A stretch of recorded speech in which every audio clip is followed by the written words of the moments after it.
नमस्कार प्रिय दोस्तों, आपको इस कहानी के माध्यम से हम तोता मैना की कहानी के विषय में बताएंगे। वो तोता मैना की कहानी हम आपके सामने प्रस्तुत करने जा रहे हैं। इससे पहले यदि आपने इस तोते के 4 प्रश्न अगर अपने बच्चों को ठीक से सिखा दिए तो वो जीवन में कभी गलत काम नहीं करेंगे।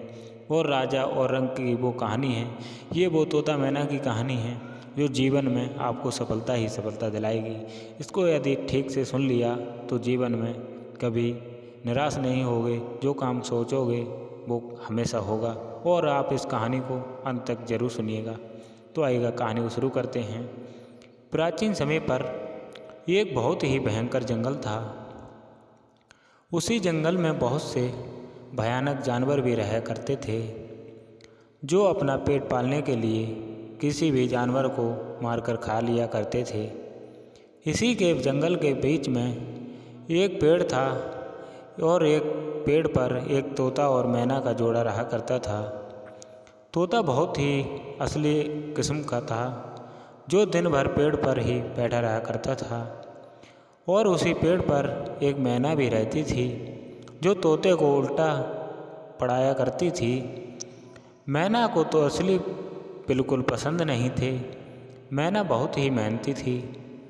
एक ही पेड़ पर रहने के कारण तोता और मैना के बीच आपस में बहुत लड़ाई हुआ करती थी, जिसके कारण वो दोनों एक दूसरे से नफरत करते थे। कई दिनों तक दोनों में बातचीत तक नहीं होती थी, लेकिन धीरे धीरे समय बीतता गया और दोनों के बीच बोलचाल शुरू हो गई। देखते ही देखते तोता और मैना के बीच काफ़ी गहरी दोस्ती भी हो गई।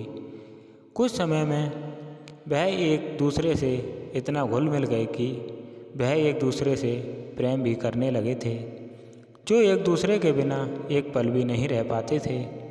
समय के साथ साथ तोता मैना की खुशी का अपना व्यतीत जीवन कर रहे थे। उनकी खुशी का कोई ठिकाना नहीं था, लेकिन दोनों ये खुशी को मौसम को मंजूर नहीं थी। तभी भी सब सर्दियों का मौसम आया, जब ठंड पड़ना शुरू हो गई। देखते ही देखते कुछ ही समय में वहाँ पर ठंड का प्रकोप अचानक से ज़्यादा बढ़ जाता है, जिसके कारण कुछ ही दिनों में मैना की तबीयत खराब होने लगी। यह देखकर तोता बहुत चिंतित पड़ गया और उसने मैना से कहा कि चलो हम लोग कहीं दूर चले चलते हैं, जहाँ पर मौसम सही होगा और वहाँ पर हम लोग अपने लिए कुछ खाने के लिए भी ढूंढ लेंगे। वहीं पर अपना नया घर बनाएंगे। यहाँ पर ज़्यादा से ज़्यादा ठंड पड़ने के कारण खाने की व्यवस्था भी नहीं हो पा रही है। अगर हम यहाँ पर ज़्यादा दिन तक रहेंगे तो हम जिंदा नहीं रह बचेंगे, जिसके लिए हमें यहाँ से चलना ही पड़ेगा। लेकिन मैना की ज़्यादा तबीयत बिगड़ जाने के बाद जिसके बाद तोता मैना से कहता है कि ठीक है, जब तुम ठीक नहीं हो जाती हो हम यहीं पर रहेंगे, लेकिन हमको यहाँ पर खाने के लिए कुछ भी नहीं है, जिसके लिए मुझे अकेले ही जाना पड़ेगा और कुछ फल आपके लिए खाने के लिए लाएंगे और उनकी व्यवस्था मैं खुद ही करनी पड़ेगी। जिसके बाद मैना तोता को जाने का आदेश देती है। मैना की बात सुनकर तुरंत तोता वहाँ से उड़ा कर चला जाता है। कुछ दूर जाने के बाद उसको आसपास कुछ नहीं दिखाई देता है, जिसके बाद वह थोड़ा और आगे चला जाता है, लेकिन फिर भी तोते को कुछ नज़र नहीं आता है। जिसके बाद मैं इधर उधर भटकते हुए काफ़ी दूर निकल जाता है। इधर उधर भटकने के बाद वह एक गांव में पहुंचता है, जहां पहुंचकर वह देखता है कि यहाँ के लोगों ने बहुत सारे फलों की फसल लगा रखी है, जिसमें बहुत सारे फल उगे हुए हैं। जिसके बाद तुरंत तोता फलों के पेड़ पर जाकर बैठ जाता है और फल को तोड़कर खाने लगता है। फलों को खाने में वह इतना खो जाता है कि वह भूल ही जाता है कि उसको मैना के लिए भी कुछ खाने के लिए जाना है। वह फलों को खा खा कर अपना इतना पेट भर लेता है कि वह कहीं भी चलने फिरने लायक नहीं बचता है। जिसके बाद तोता वहीं पर आराम करने लगता है। जैसे ही तोता आराम करने के लिए लेटता है तो वहीं पर वह गहरी नींद में सो जाता है। जब तोता गहरी नींद में जागता है तो मैं देखता है कि चारों तरफ बहुत ही अंधेरा हो चुका है, जिसके कारण वह अंधेरे में उड़ नहीं सकता।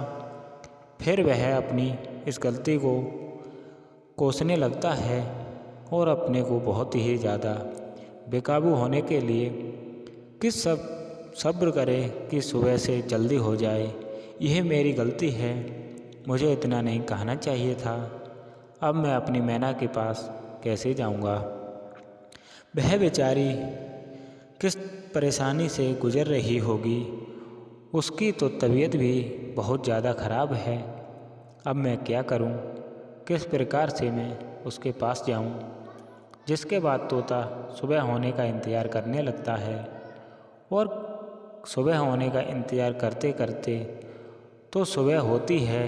फल लेकर तोता मैना के पास के लिए चला जाता है और रात ख़त्म होते ही धीरे धीरे किरणें पड़ती हैं तोता के ऊपर। तो वह फल लेकर मैना के पास उड़कर चला जाता है। काफ़ी दूर निकल जाने के बाद उसे बहुत ही समय लग रहा था।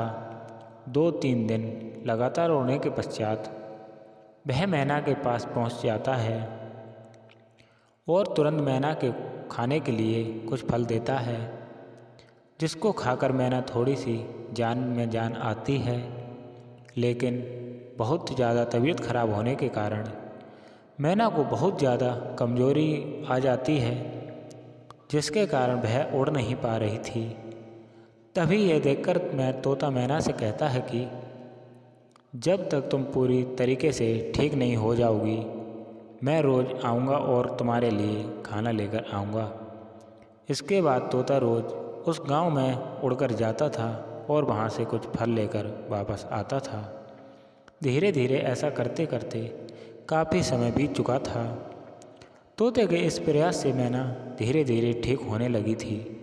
कुछ ही समय में जब मैना पूरे तरीके से ठीक हो गई तो तोता बहुत ही ज़्यादा प्रसन्न होता है और तोता मैना दोनों इतने प्रसन्न होते हैं कि मैना तोते का दिल से धन्यवाद करती है। फिर दोनों उड़कर उसी गांव में पहुंच जाते हैं, जहां से तोता रोज़ उड़कर मैना के लिए फल लाया करता था। जब मैना ये देखती है कि रोज़ाना इतनी दूर तोता आया करता था, वह तोते से बहुत ही प्रसन्न हो जाती है। जिसके बाद वह तोता मैना उसी गांव में दोनों खुशी खुशी अपना जीवन व्यतीत करने लगते हैं। उम्मीद करते हैं कि दोस्तों आपको ये कहानी बेहद पसंद आई होगी और ये रोचक कहानी भी है। ऐसी बहुत ही कहानियाँ हमारे चैनल पर जो मिल सकती हैं। इससे पहले आप ऐसी ही कहानी सुनने के लिए हमारे चैनल को सब्सक्राइब ज़रूर करें और अपना प्यारा सा कमेंट ज़रूर करें और ज़्यादा से ज़्यादा अपने दोस्तों के साथ कहानी को शेयर करना बिल्कुल ना भूलें। तो नमस्कार दोस्तों, मिलते हैं अगली वीडियो में।